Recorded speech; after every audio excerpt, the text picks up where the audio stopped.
Part 2 of the Celeste Beard murder. She's a gold digger. She's a cold hard killer too. Hello and welcome back to True Crime Guys Podcast. I'm your host, Michael, and as always, Andy's here with me. Andy, how's it going, man? It's going so good. I get a little bit more movement in these good fingers. Is that again. finger healing up, man? Oh, it's starting to. Look at that. I can almost make a good little fist now. Almost. I can almost. Look at the wiggle. You can almost flip them the ring finger. But guys, we thank you for joining us again, whether it's on a podcast app or on YouTube. Please make sure you subscribe, leave a review if you can, leave a comment if you have a case suggestion.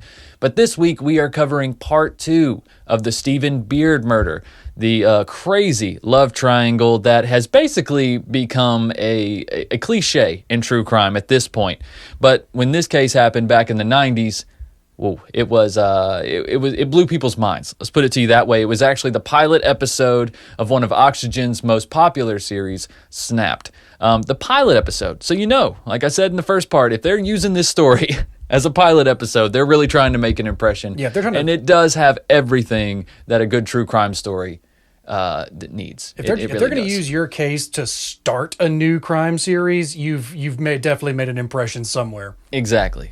She was not only that, she actually came back late in another season too. They actually like a follow up with her, so she's been on the show actually multiple times. So that's telling you something. Yeah, that's definitely telling you something there. But guys, since this is a part 2, we're going to get right into it. What we did was we left off where the officers' attention has now been turned to Tracy Tarleton, and they are going to her house to interview Tracy and get her side of this twisted love triangle. They've heard the story from Celeste, they've heard the story from Celeste's daughters.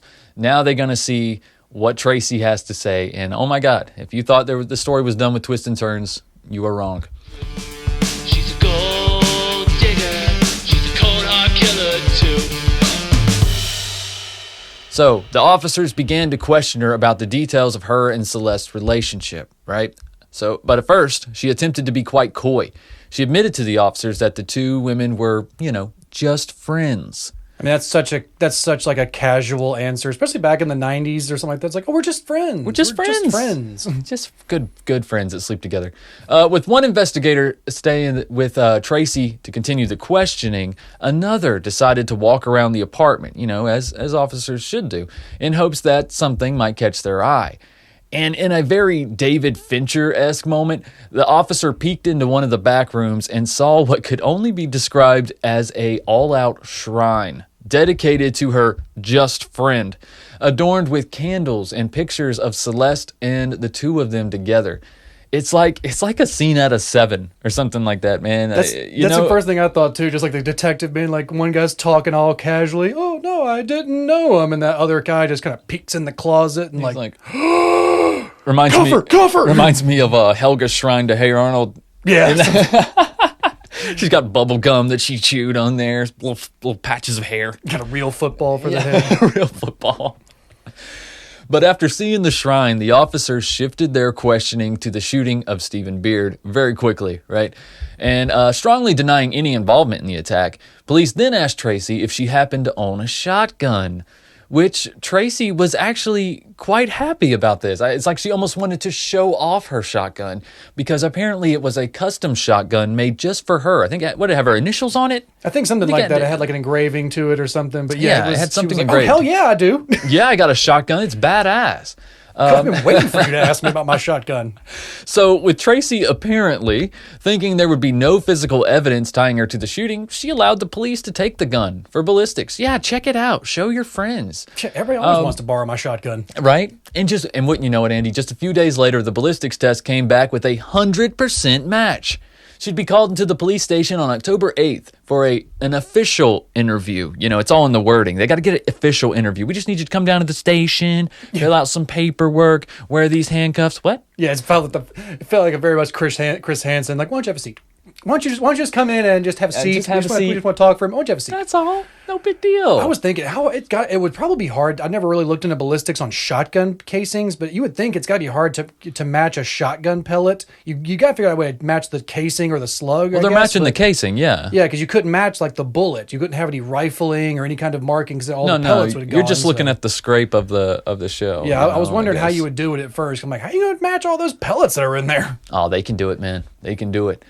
And when they confronted Tracy with the results of the test, her story began to fall apart, as you can imagine, and Tracy quickly confessed to shooting Stephen Beard in his bed almost a week prior. Now, Tracy was then arrested and charged with attempted murder, because remember, Stephen is still in the hospital. But after quickly posting her bail, she was released, and police were left waiting for their next break in the case. I wondered if she posted that bail or if maybe she already had some cash stashed away from Celeste or something. Yeah, you don't think Celeste did it? I don't know. They do say that she posted her own bail. So I'm wondering if maybe True. Celeste had already kind of given her some cash just in case. I mean, she was the owner of a bookstore, right? Maybe Just the she manager. maybe she was the manager. just the manager of the bookstore. Middle management, yeah. The assistant to the regional. Right. Yeah, they probably didn't make a whole lot of money. No. But she only had to come up with 10% of the bail, right? So you only got to come up with $5,000. Yeah. Yeah, so it's not quite as bad. But unfortunately, the next major break in this case wouldn't come for another 3 months, and it came in the worst way possible. In January of 2000, after only 3 months in the hospital, Stephen returned home, but not in the way that anyone would have hoped for, and not in the way that a medical professional would have recommended. Instead of live-in healthcare or having a nurse come by and take care of Steve during his recovery, Celeste opted to bring her husband back where she could take care of him herself, in her words.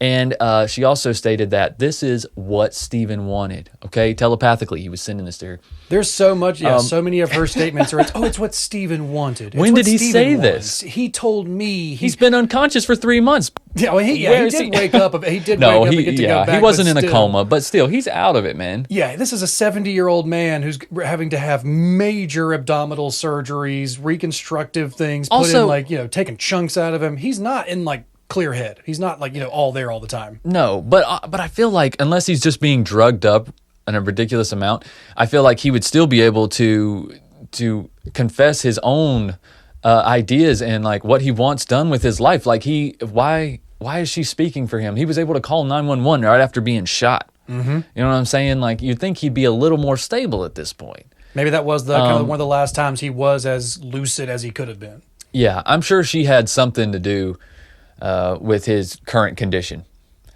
But sadly, Stephen would only last a day back home after being brought home by Celeste, with his condition taking a sharp turn for the worst almost overnight. Celeste called Stephen's personal physician to have him come and check on Stephen once he was admitted back into the hospital.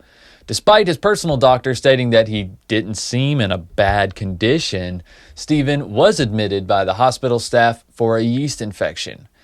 And gosh, it's like, what was this personal doctor, what did he have to gain from saying that he was in a great condition when obviously he had gone downhill? It's like even Celeste called the doctor. Yeah, I feel like she needed a second opinion, or she was trying. It does throw a little bit of suspicion on on his personal physician, and it does throw some more on Celeste to be like, who are you trying to get on your side here? Who are you Right. trying to also back your story? If is there like a bribe And that might be it too. somewhere, Maybe or- Stephen wanted to go back to the hospital. And she's saying, well, let's just call your personal physician and see what he thinks. Someone who I've already spoken with. Yeah, Shit, who knows, man? She could have had an affair with this dude too. there's no no question. There is no telling. No telling at this point. Stephen's condition continued to decline, however, over the following day. After more tests, it was confirmed that he had contracted a blood infection and would be prescribed antibiotics. Now, according to reports, the medication was prescribed in the morning of January 22nd, but not actually given out until around 1 p.m. Shortly following the diagnosis and initial dose of medication, Stephen Beard was pronounced dead, with the official cause being listed as sepsis infection. I was wondering about that. There's no confirmation to whether or not Celeste kept delayed the medication getting to him, or if that was just hospital red tape and shift stuff or something like that.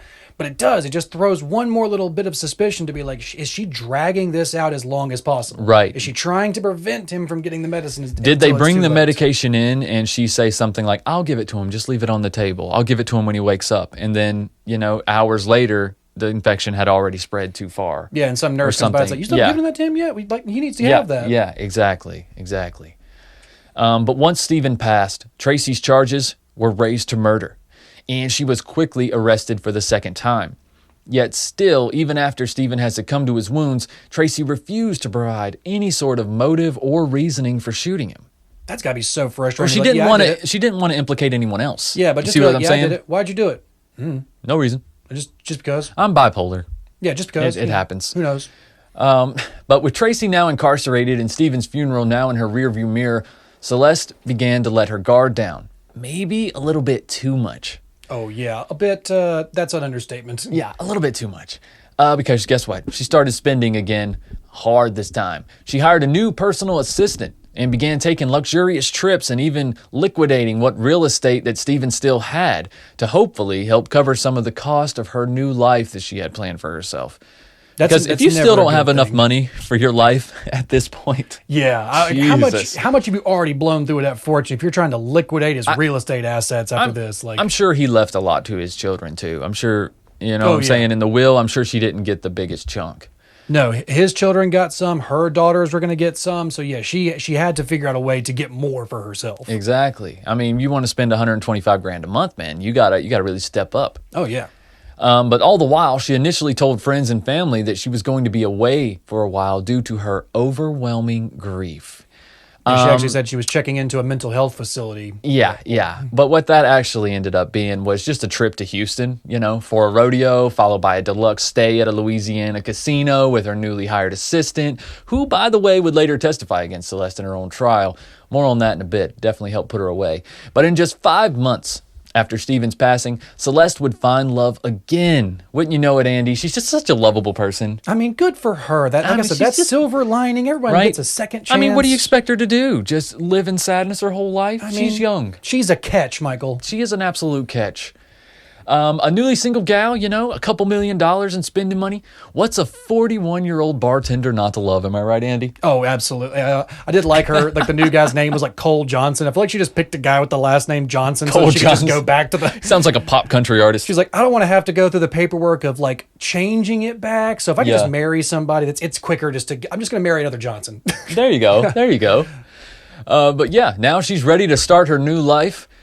And she decided to buy a home in Fort Worth, claiming that she wanted to be closer to her new family, the Johnsons. But more than likely, she was probably just trying to put some distance between herself and Tracy, who was no doubt going to flip on her.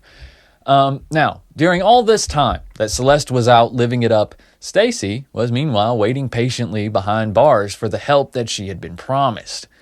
Now, after Celeste's impulsive marriage made the local papers, Tracy started to realize she might not get that help, and decided it was time to give the police a call and start talking. This is another one of those cinematic moments, just to see, to imagine like the jilted lover sitting in a police or a holding cell, being like, "Oh yeah, she's gonna come get me soon. She's gonna come get me. She's gonna come bail me out. And then they hand you the newspaper that morning. It's like, wait, she left, and she's out of town, married some new guy, is living a new life, and you're like, the fuck, yes, officer, exactly. So can I have a word? So now we're going to get the behind the scenes of Tracy and Celeste's relationship, the stuff that the girls didn't see. So Tracy told police that the women's relationship together began when they were in treatment in St. David Pavilion Psychiatric Hospital, like we mentioned earlier. That was true. Celeste had painted a picture of herself to Tracy as this lonely woman, trapped in both a loveless and abusive relationship with a much older man, just trapped. He's so abusive.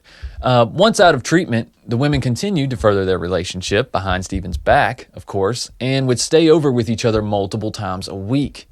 Now, over the following months, Celeste began laying the groundwork for her plan. She would tell Tracy how Stephen was abusing her both mentally and emotionally, claiming that she had only married him to gain custody of her daughter, and now she was trapped in this loveless marriage.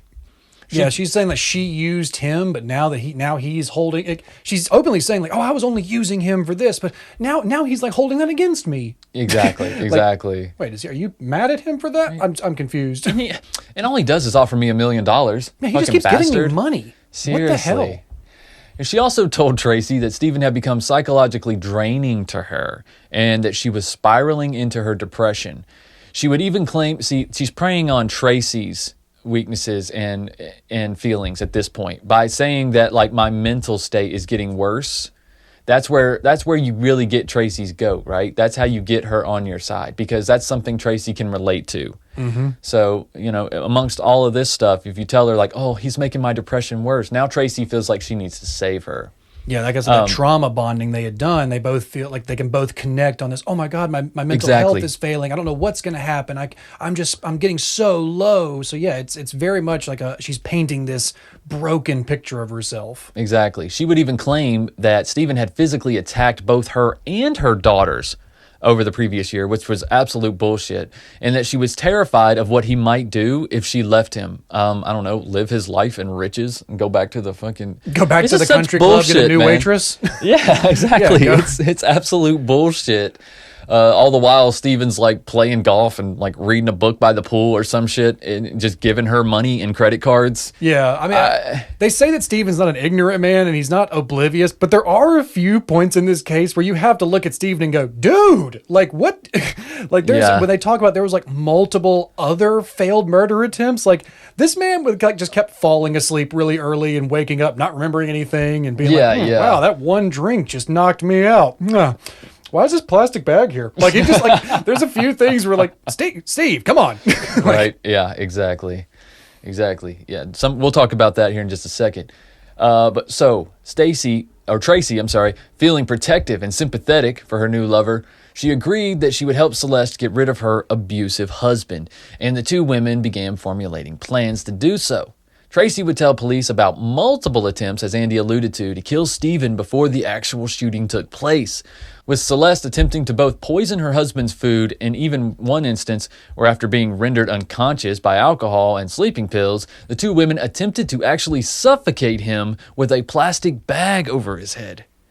Like I said, how do you just keep like he's at the dinner table when that happens too? Like he passes out at the table and they come in, they try and suffocate him. And they're like, I can't do it, and they just take the bag off and then just leave him there. Like I said, like Steven just wakes up at the dinner table like face in some potatoes, like shit. What was in those? Like seriously, got the itis from that turkey real quick. I mean, you got to remember though. I mean, he's 70 years old too.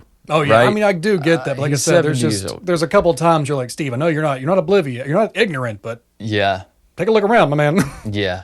Now Tracy claimed, and I kind of believe her here. She claimed that she couldn't go through with that intimate of a killing as far as suffocating someone, because Celeste can't either. Celeste needs someone to fight her battles for her. So she initially tried to back out of the situation altogether, but after Celeste again threatened to take her own life, as she always does if something wasn't done about her husband, Tracy gave in. So Celeste knew about the gun that Tracy had and suggested that she come to the home late at night and use the shotgun on Steve. I mean, it seems pretty cut and dry. Yeah, then you don't have to strangle him. You don't have to look at him. You can just walk in the dark and pull the trigger and leave. Shoot it in his direction, right? Yeah, just walk out the door. You never have to even look. Yep. But when the women met up one last time to discuss the killing and how it was going to go down, Tracy says that she had 3 requests for Celeste that she was all too eager to agree to, because she knew whatever she had to do to get her way. Oh, she had no intentions of honoring these requests. She was just like, yeah, whatever you want, yeah. Initially, Tracy sought a loving home for her animals, and that Celeste took up the responsibility of covering Tracy's legal expenses if she were to be caught. And then lastly, she agreed to provide any assistance to Tracy if she would need any if she found herself in prison. So, those kind of the same things, but still, either way, those are what the women agreed to. After each of her terms were agreed to, the women laid out the steps in how the night was supposed to go down. So, when Tracy would arrive at the house, Celeste would guide her through the parking area, the front door, and then to Stephen's bedroom.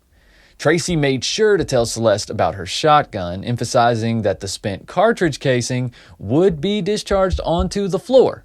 Yeah, these things don't just stay in the clips. Somebody needs to pick that up. It would then be on Celeste to dispose of these casings once Tracy had left.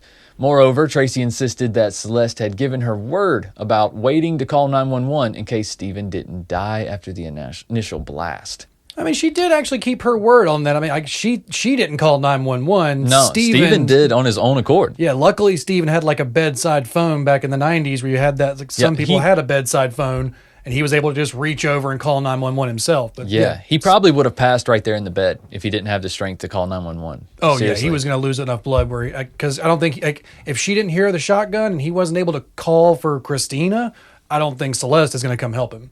Exactly. Also, Another promise Celeste had made to Tracy, was to deactivate the alarm system and ensure that the doors were unlocked before her departure.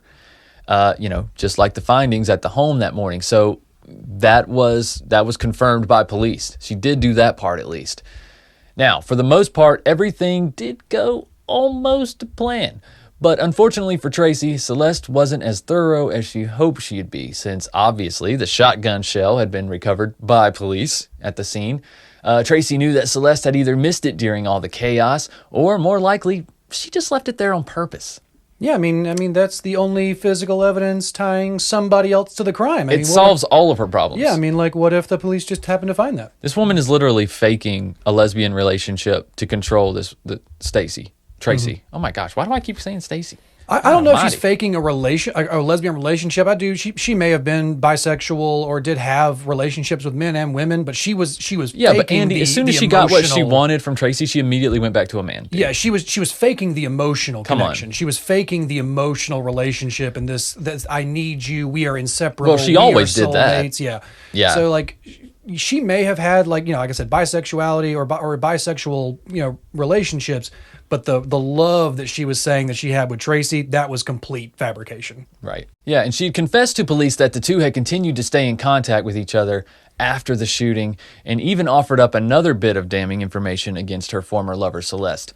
Tracy claimed that after she spoke with her, she confided in her that she was already planning to bring Stephen home without the help of medical personnel, telling her that she was going to infect Stephen's wound herself and that it would appear as though he had simply succumbed to his injuries once he returned home. Ooh, this is some damning evidence. I did wonder, because they never clarified anywhere that I could find whether or not Tracy, if this information had been made public to Tracy. Like the cause of Stephen's actual death later on, if his bringing home had been made, public knowledge to her, or if she was actually telling these things and the cops were like, well, that's stuff you wouldn't know from where you were. That all lines up. Exactly. More than likely, that's probably what it was. Yeah, I'm sure when he passed, they immediately came and got her, arrested her, and said that he passed, but they probably didn't say why. Yeah, they probably didn't say he went home, had sepsis and stuff like that. They're like, nope, he has succumbed to his wounds. You're now being charged with murder. Yep. So once Tracy came forward with her side of the story, the police quickly went to work getting an arrest warrant for Celeste. Tracy would end up pleading guilty to the murder charge brought against her, but only after accepting a deal that would have her testify against Celeste in court. So that brings us to the trial. On March 28, 2002, Celeste Beard Johnson was apprehended and faced charges of first-degree murder, second-degree murder, and causing harm to an elderly individual. Initially denied bail, she later filed an appeal which resulted in her release on a $500,000 bond. State officials had requested a bail amount of $8 million. So yeah, they knew she had enough money. She had a lot of money. So they were trying to make it so she didn't want to pay bail. Mm-hmm. But yeah, she had a good enough lawyer to chalk it down to $500,000. So yeah, she pay $5,000? We see this pretty often with these masterminds behind crimes, the people who don't actually pull the trigger, the people who don't actually do the killing and whatnot.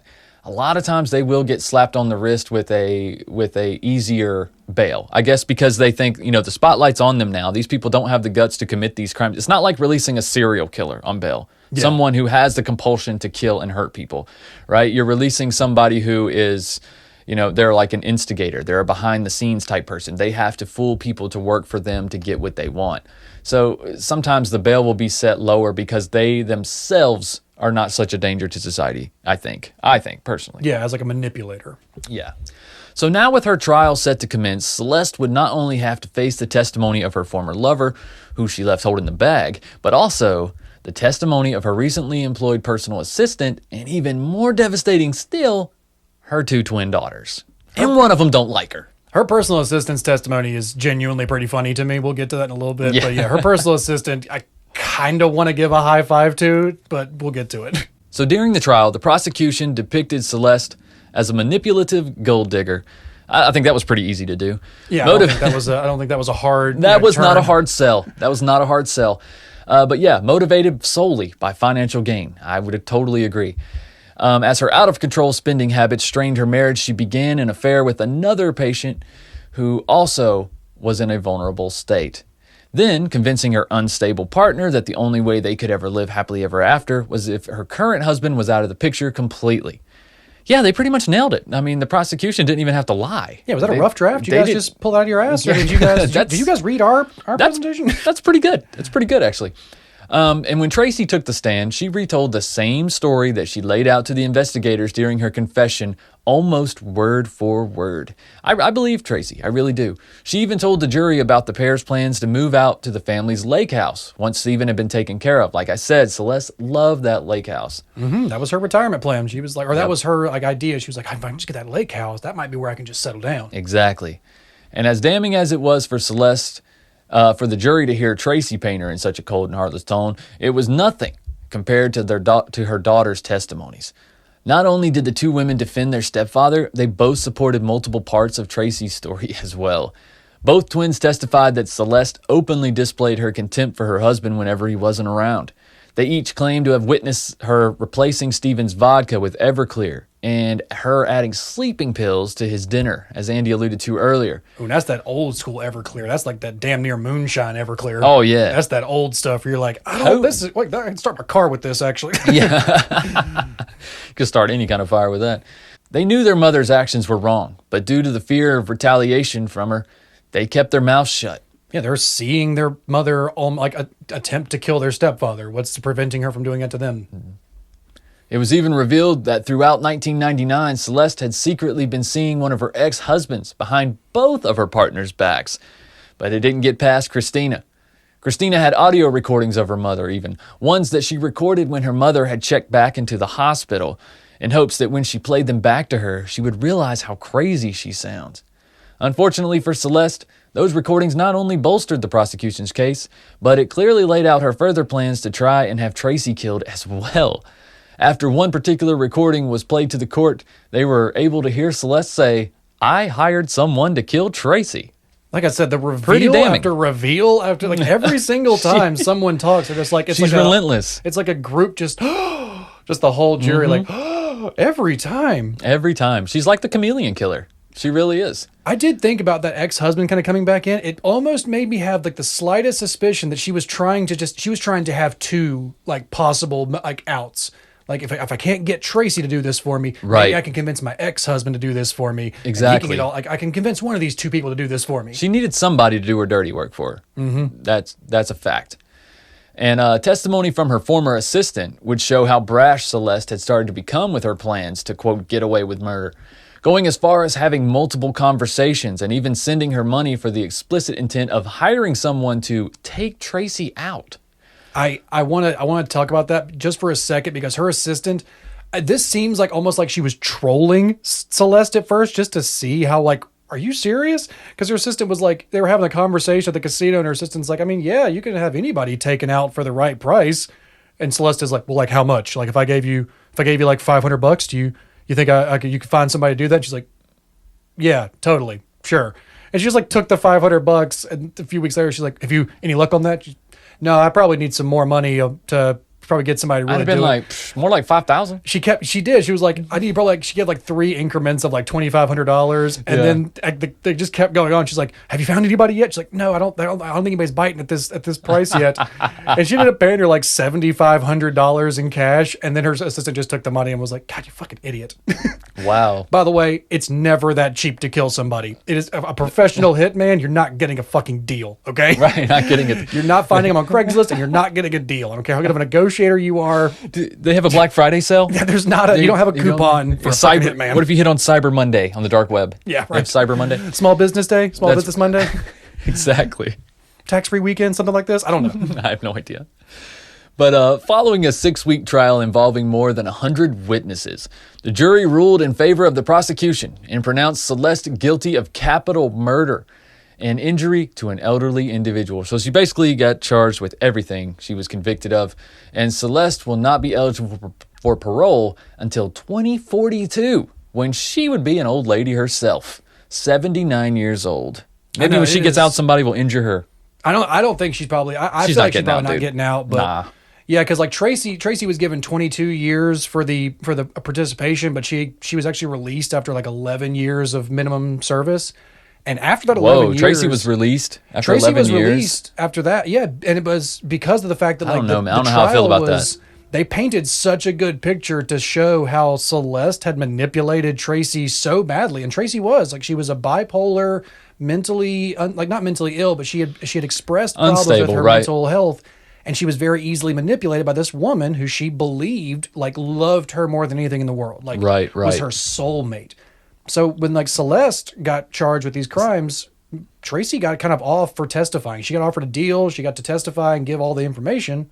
She gets only 11 years. And when she gets out, she actually goes to Celeste's daughters, and the three of them, like, reconcile. Like, she actually gets to reconcile with the daughters, and the three of them agree that their mother manipulated all of them. So it was never a good look for Celeste at any point during the trial to see your own daughters not only defending their stepfather, who you're saying is abusive, but defending the woman who is openly confessing to shooting him. They're defending her. Like, to being like, look, listen, we didn't like that you guys were kind of messing around, but you convinced her to kill him. Like, you're the one who did this. Absolutely. Yeah, she's I understand it in that sense. And I guess, and if you consider Tracy's history with mental illness, then I guess it makes it a little easier to understand. But it's so hard to imagine that somebody pulled the trigger and shot someone and got out in 11 years. It's like under 20. It's like, I feel like if you pull the trigger, it need to be 20 years minimum. Yeah. Like, you got to be able to tell people no when it gets to that point. You know what I'm saying? Like, we have to live in a society where you got to be able, like, nah, I'm not going to kill somebody for you. I do. Obviously, there are circumstances, but you need to be willing to take the 20 years. She was given 22 years of prison, and she got out in 11. 11 minimum, or 11 minimum time. And I do kind of agree that you get to kind of fall back on the mental health, you get to fall back on the manipulation and the money and the thinking that this woman, Tracy, got to say that she thought she was, like, saving somebody else's life. She thought that either Stephen was going to kill Celeste or that Celeste was going to kill herself. Yes. So thinking that she was doing this, it's almost like playing a self-defense card a savior card. And yes, you can kind of give Tracy a bit of sympathy in this act. So I can understand giving her a sentence. She's going to pay the price. But she did. She turned on Celeste. She gave her all this information. She gave her the shot. She shows him the shotgun. She's like, yeah, it's my shotgun. The one that you found in there. Yeah, she told me to bring that. Right. Like, lays out all this stuff that then Celeste's daughters also back up and be like, yeah, she's telling the truth. We saw all that. Yeah.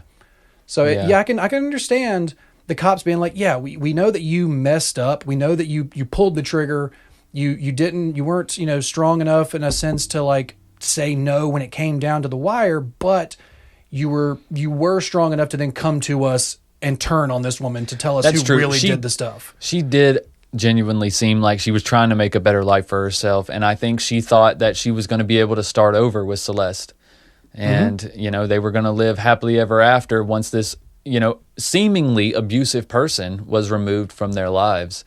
And she also had to think, well, I'm not only saving Celeste, I'm also saving her daughters. Yeah. I mean, so in that situation, I guess I might have judged her a little too harshly. But still, pulling that trigger, and you really gotta, there's other ways around it. Like, you could, y'all could get up in the car and go. You could just leave, right? Then you don't get that millions. Exactly. Yeah, I'm gonna catch you real quick. You don't get that millions if you do that. Exactly. So, but that is where a person in their right mind would come to that conclusion and be like, well, why won't she just leave him if he's so dangerous and just come with me? If she loves me so much, why won't she just leave him? Because like Andy said, she can't leave that lavish lifestyle. She can't leave her one true love, money. Yeah, and if you could have proved that he was abusing you and he was abusing your daughters, you could divorce him and take half his money, or more than half. I don't know what the divorce laws in Texas, but if you're not even going to attempt to prove that divorce or that abuse and leave him, it's a red flag real quick. And he had a prenup too. She wasn't about to take everything unless he died. So that's where them prenups will get you sometimes. Like, you think you're being smart with a prenup until your wife kills your ass. It's like, well, I mean, he signed it. I mean, he did, but he signed it. I mean, he signed it. But Celeste, she still maintains her innocence to this day. She has a whole website that we'll link at the bottom of it. There's I was wrongfully imprisoned. Oh my God. She still maintains that, like, Tracy was the one who instigated all of it, and her daughters were manipulative, and then her daughters wanted Stephen dead. I'm like, lady, it's when everybody else is saying you're the problem, you might You be might the problem. be the problem. If It's- everyone you meet's an asshole, right, Andy? Yeah. We talk about this all the time. If everyone you meet's an asshole, you might be the asshole. Yeah, you might be the You asshole. might be. You might be. But you know what will make you a lot less of an asshole? Might make Smelling that, good. Might make that asshole smell a little better. It will. I don't recommend putting it on your asshole, but I mean, it's, You can. You can. It's all You can natural. put it wherever you want, man. You can put it in all the nether regions if you like. And if you don't know what we're talking about, Oh My Gaia, right? Oh, Andy? yeah, right. Sorry, Right. we're- What were you? What were you? I was you were talking about Cheetos. Oh, What do you think? But no, guys, Oh My Gaia is an all-natural deodorant, fragrance, and beard oil company specializing in paraben and aluminum-free products. That's the key right there, guys. You don't want no aluminum. You don't want no paraben in your armpits or on your skin at all. Their innovative line of deodorants inhibit the growth of odor-causing bacteria while still maintaining effectiveness. And like we've alluded to so many episodes before, Oh My Gaia has a scent for you guys, I promise you. And if you don't know where to start with True Crime Pine. It's a great one. It's a great way to support the show and support the people who support our show. I feel like one of these days Michael's going to just bring out like a mandolin for this next part. It's just got Yeah. such a rhythm to it where he's just going to be like, vanilla, cherry, almond, sandalwood, lavender, lemongrass, Egyptian. Like, he's I just think gonna I've start actually jamming it like a little. Like, I've actually done an Oh My Gaia song, I a just jingle. feel like it's just going to bring out like the mandolin. Sometime. Yeah. And I actually mentioned Oh My Gaia in an intro years ago too. So yeah, Oh My Gaia has been with us for a long time, guys. And there's vanilla, cherry almond, sandalwood, lavender, lemongrass, Egyptian musk, coconut, dreamsicle, leather, lumberjack, honeysuckle, fireside, pear, sweet pea, sailor, barbershop, and there's new scents being added all the time, guys. You got to check it out at ohmygaia.com. That's ohmygaia.com. And because you're True Crime Guys listeners, you can use the code word CREEPER, CREEPER, for 15% off your order. 15%, peeps. At shop_ohmygaia on Instagram. Make sure you give them a follow. And also ohmygaia.com. ohmygaia.com. Don't forget to use code word CREEPER and tell her True Crime Guys sent you. Hey, All Michael right? did it right this time. Didn't try and give that 50% off I did like not every try other to time. give the 50% off. Michael just keeps trying to slide in those Right. freebies every once in a while. That's right. Just take it. She's gonna, Smell she's good, gonna- smell I'm going to have to good. start selling my own supply. Yeah, come on, start smelling good. But guys, thank you so much wherever you're listening to the show, wherever you're watching. And if you happen to be watching on YouTube, please hit that subscribe button, hit that notification bell so you guys can help us grow, help us succeed here. And of course, you'll know when new stuff is released. And of course, the best way to support the show is Patreon. Patreon.com/truecrimeguys, where for just $2 a month, you can get access to all of our Vault episodes dating all the way back to early 2017, back when we had Lauren as our host, and all the way up till I think it's episode 50 something. We're going to end up putting the first 100 episodes in the Vault by the end of the year, guys.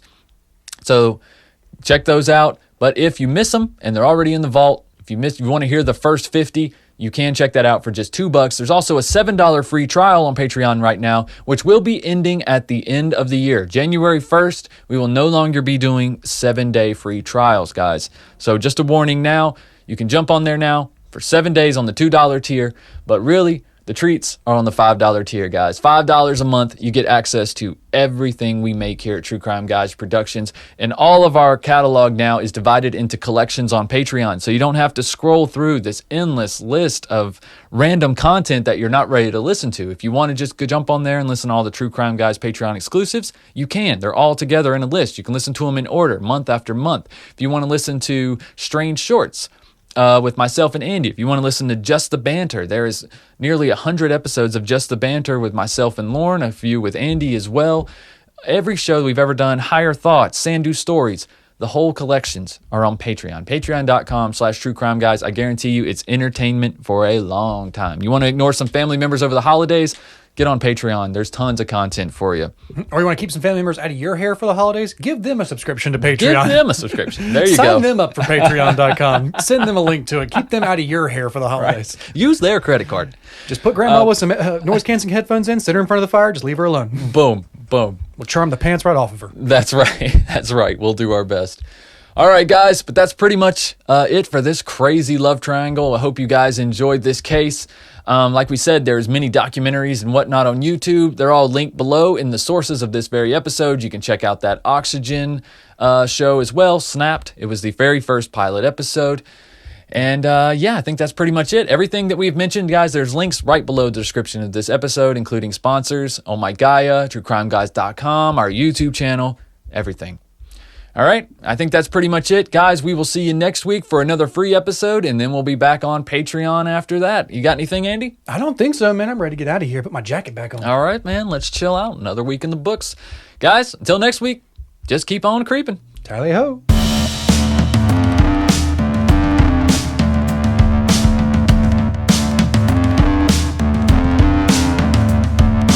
Same old story with different names.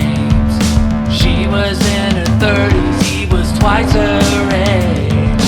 It was love and money at first sight, till she started acting funny when they cut off the light. Little something extra in his Everclear, spending all his money, whispering lies in his ear. So fast, the shotgun blast, coming face to face with the truth. She's a gold digger, she's a cold hard killer too. And it happened so fast, the shotgun blast, on the floor they found the proof. She didn't pull the trigger, she found someone to use.